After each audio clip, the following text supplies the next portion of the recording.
In this video, we're going to show you how to install the wheel hubs on your Volvo XC60 located behind your rear wheels. Using a 19mm socket, go ahead and loosen and remove the lug studs.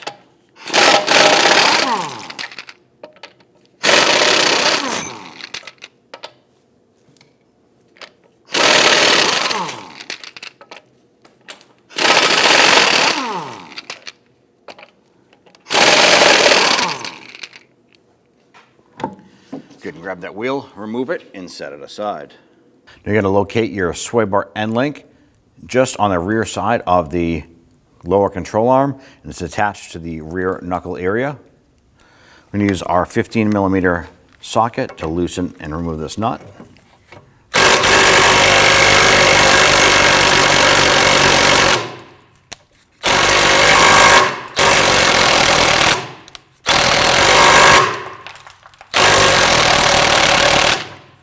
The nut is spinning on the ball joint shaft here for the end link. So we're going to transition into a 15mm gear wrench. On the center here is a 5mm Allen key.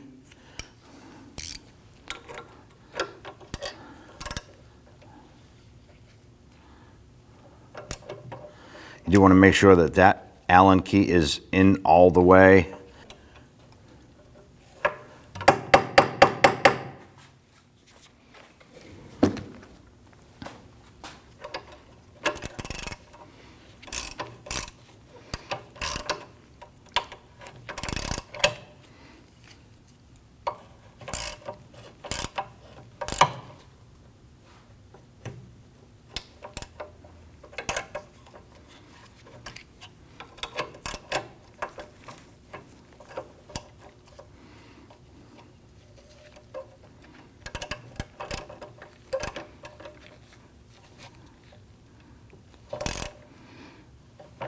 Ours is pretty rusted here. We might have to apply some heat to this to get it to loosen up.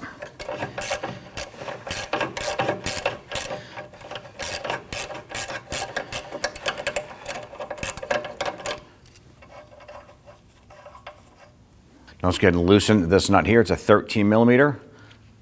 I'm also going to hold this here with a 13mm wrench.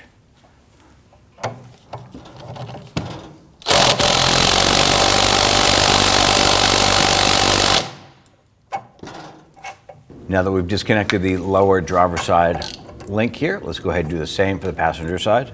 We want to go ahead and remove our brake caliper and bracket assembly. There's going to be two bolts holding it. There's one here, and there's one on the top, on the back over here. We're going to use a 15mm socket.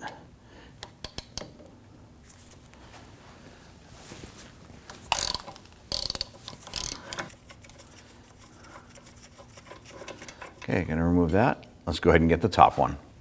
Now you're going to locate the other bolt right here. It's just beside the speed sensor.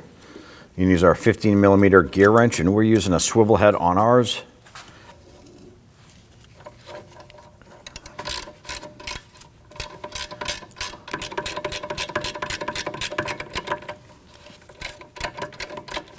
Now it doesn't take long before you run out of space using your wrench here to loosen that and get it spun out.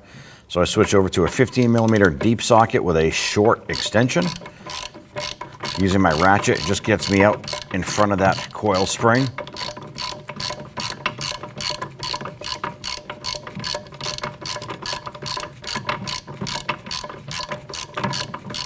And when you remove this bolt, you want to be ready to hold that caliper and bracket.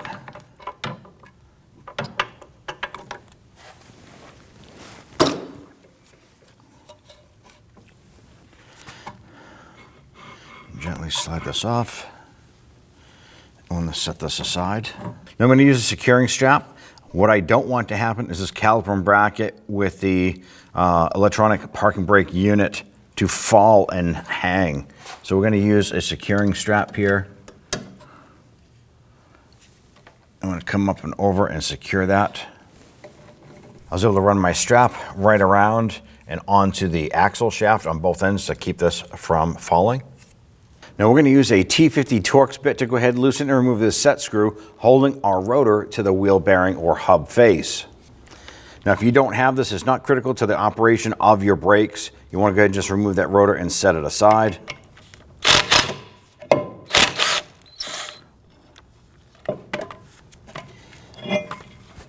Using a 13mm socket, loosen and remove the bolt here for your axle.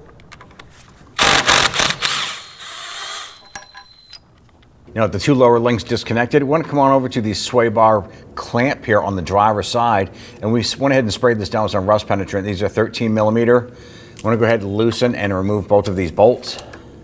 The reason why we have to do this is that our sway bar is in the way of accessing a couple of the bolts on our wheel hub. So we need to drop this down and out of the way.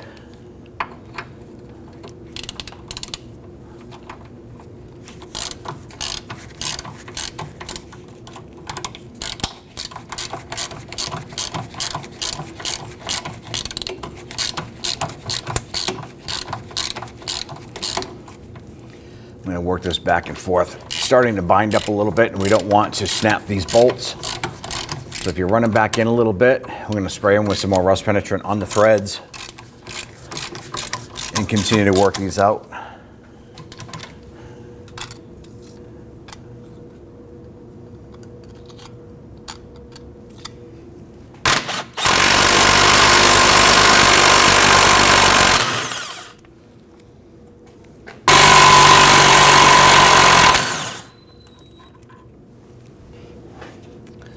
Okay, this is going to allow us to pull our sway bar down enough to access the bolts on the back of the wheel hub.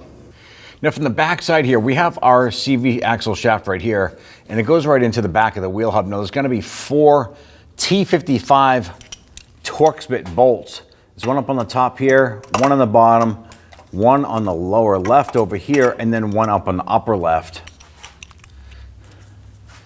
And what we're going to do is I'm going to try and move this sway bar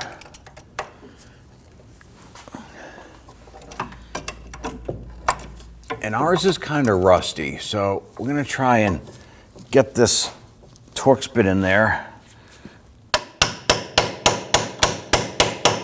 I'm going to tap that in and then use my ratchet to try and start loosening this.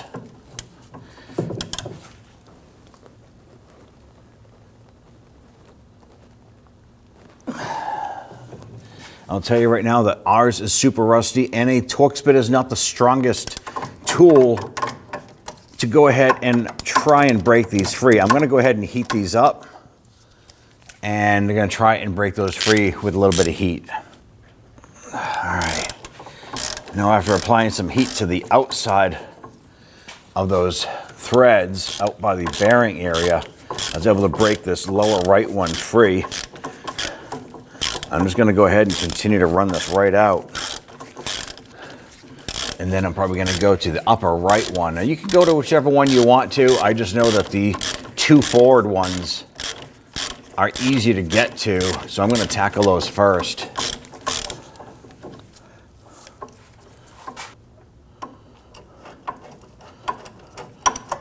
I'd love to reach in there and grab that, but that bolt is probably pretty hot. So I'm going to go ahead and do the same. I'm going to go ahead and heat up the upper right one here, which is a forward upper bolt. I'm going to heat up on the hub side, heat up those threads, and then I'll try and break that one free. Here we go. Wasn't so bad.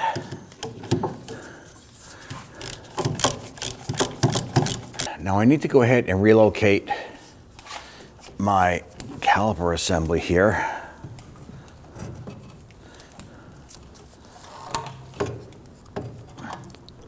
I'm going to go ahead and install one bolt into my caliper unit, the caliper and bracket. I'm just going to do the bottom one here. It's not going to interfere with the hub at all, but this bolt will hold the assembly up and away so I can go ahead and access those other bolts. No straps necessary. There we go.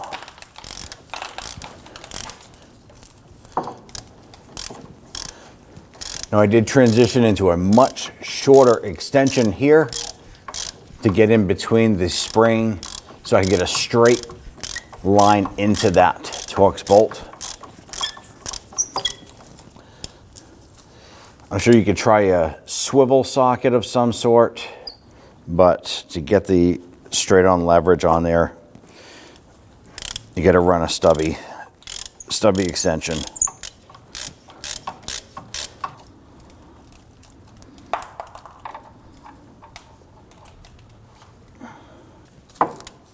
There's our last bolt, and there it is. Heat was definitely our friend on this here.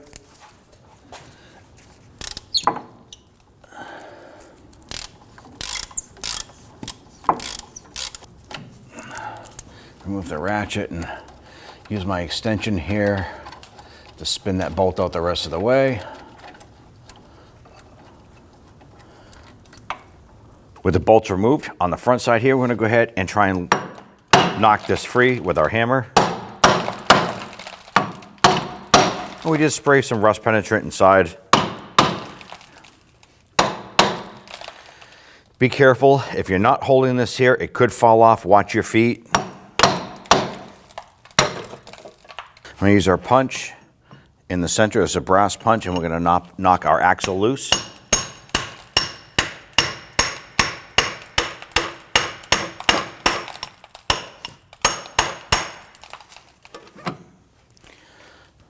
Now go ahead and clean up your backing plate. Now is the time to evaluate your backing plate. If it is rotted and falling apart, now is the time to replace it. Ours does have some scaly rust on it, but it is still pretty solid for the most part. Go ahead and clean down the surface here using some spray solvent.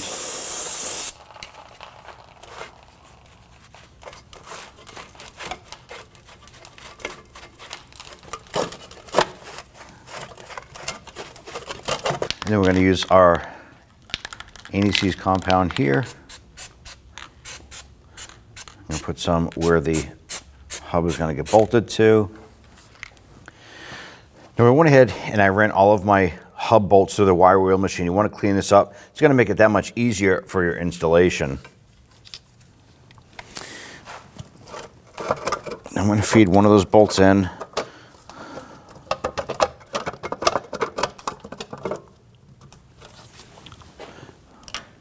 I'm going to put my extension and my Torx bit on the other side.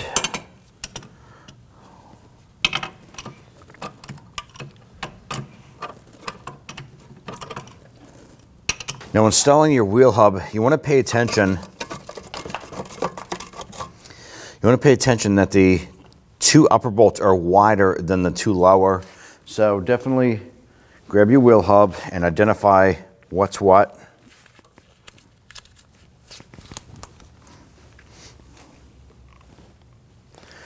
Line that up on the splines on your axle, and we're going to work this up into place. And I'm just going to go ahead and get that one stud started. This is going to hold it in place while we get the other three installed, and we don't have to worry about it falling down. I'm not going to tighten it, just get several threads in there.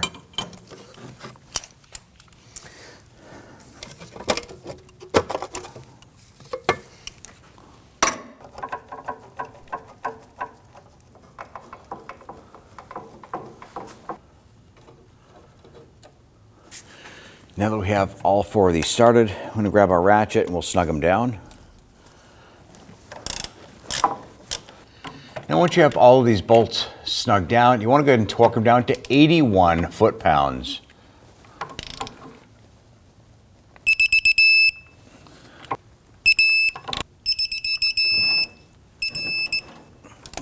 Let's go ahead and get our sway bar clamp put back together here. I did run these bolts through the wire wheel machine. You can use your bristle brush to clean that up.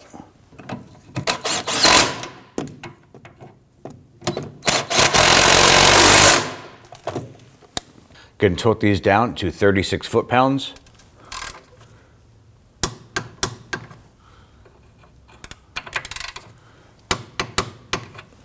We'll just apply some blue thread locker here to the axle bolt.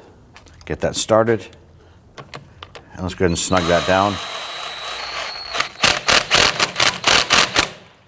I'm going to apply some anti-seize compound to our hub face.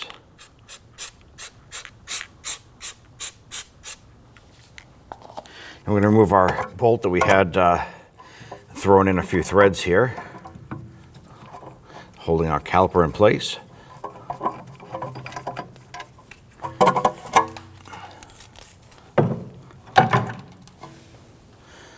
Let's grab our brake rotor. Now, if you are using the set screw, make sure you line up the brake rotor.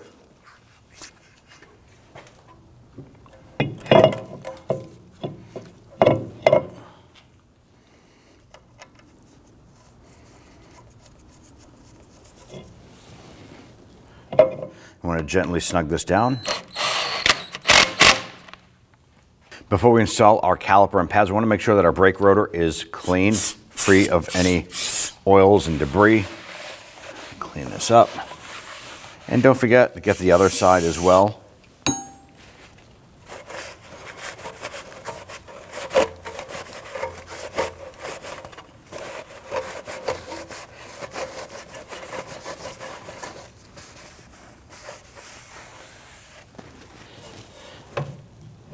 Go ahead and grab your caliper and bracket.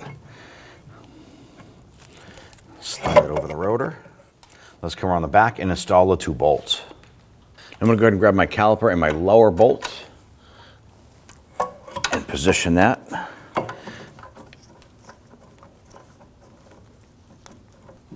Once that lower bolt is started, I'm going to go ahead and get the upper one started, line that up, and just kind of rock this back and forth until the bolt pops into place.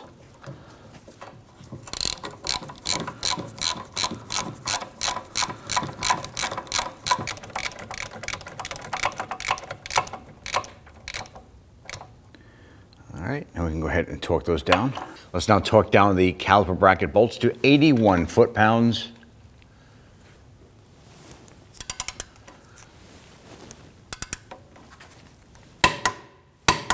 And do the same for the upper. Gotta line this up.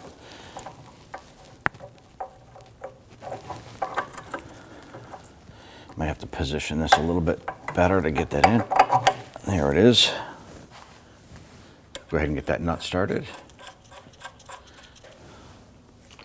Using a 17mm socket, you can try and snug that down. On the top, we're going to use a 13mm socket to snug this.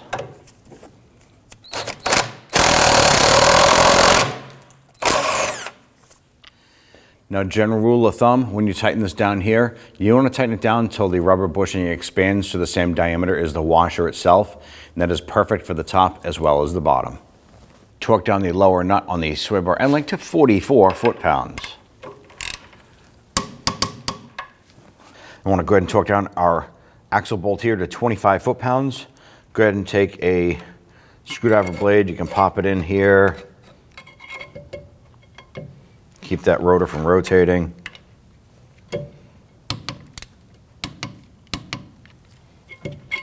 Before we install our wheel, go ahead and grab one of the lug studs, and I like to get it ready inside one of my sockets here. I'm just going to set that to the side.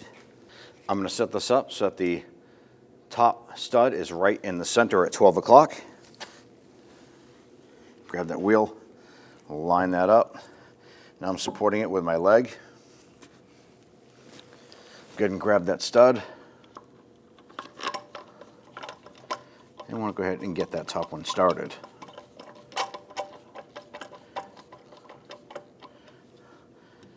Once you have that top center one started, that'll hold it in place. And then go ahead and repeat this process for the other studs. Let's go ahead and snug these down.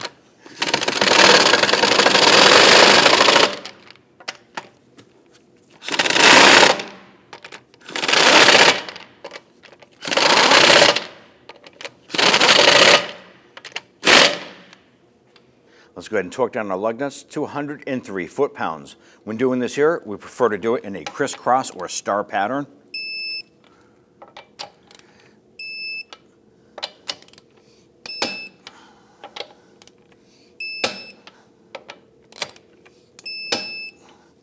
that point there, you're all set. When only the best will do, demand TRQ. The only company that lets you view before you do. TRQ is committed to offering the highest quality aftermarket auto parts that are engineered for peace of mind. Thanks for using and viewing with TRQ.